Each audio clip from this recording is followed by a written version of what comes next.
Le cap du million de voitures électriques vendues en France devrait être franchi dans les prochaines semaines. De nombreux propriétaires ou futurs acheteurs se posent une question simple. La technologie des batteries est-elle éprouvée? Un incendie est-il totalement exclu en cas de surchauffe, par exemple?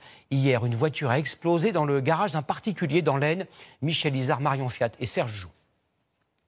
Une maison détruite et à l'intérieur du garage, un véhicule entièrement consumé au point qu'on ne reconnaît plus la marque. La propriétaire, encore sous le choc, nous confirme qu'il s'agit d'une voiture électrique.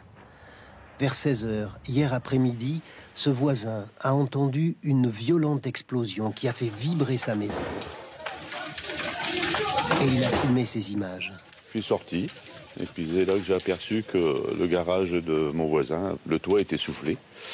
Ça s'est mis à fumer. Après, en attendant les pompiers, puis après ça a pris feu et gros dégâts.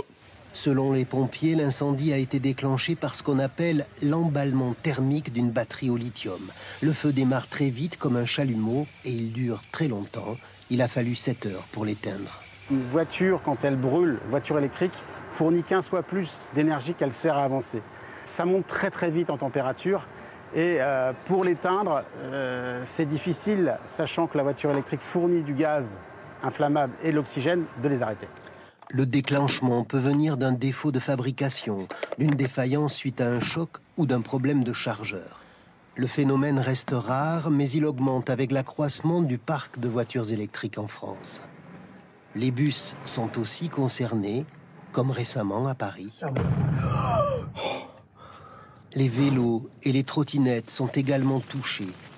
Le 31 août dernier, à Nice, cet appartement a été ravagé en quelques minutes.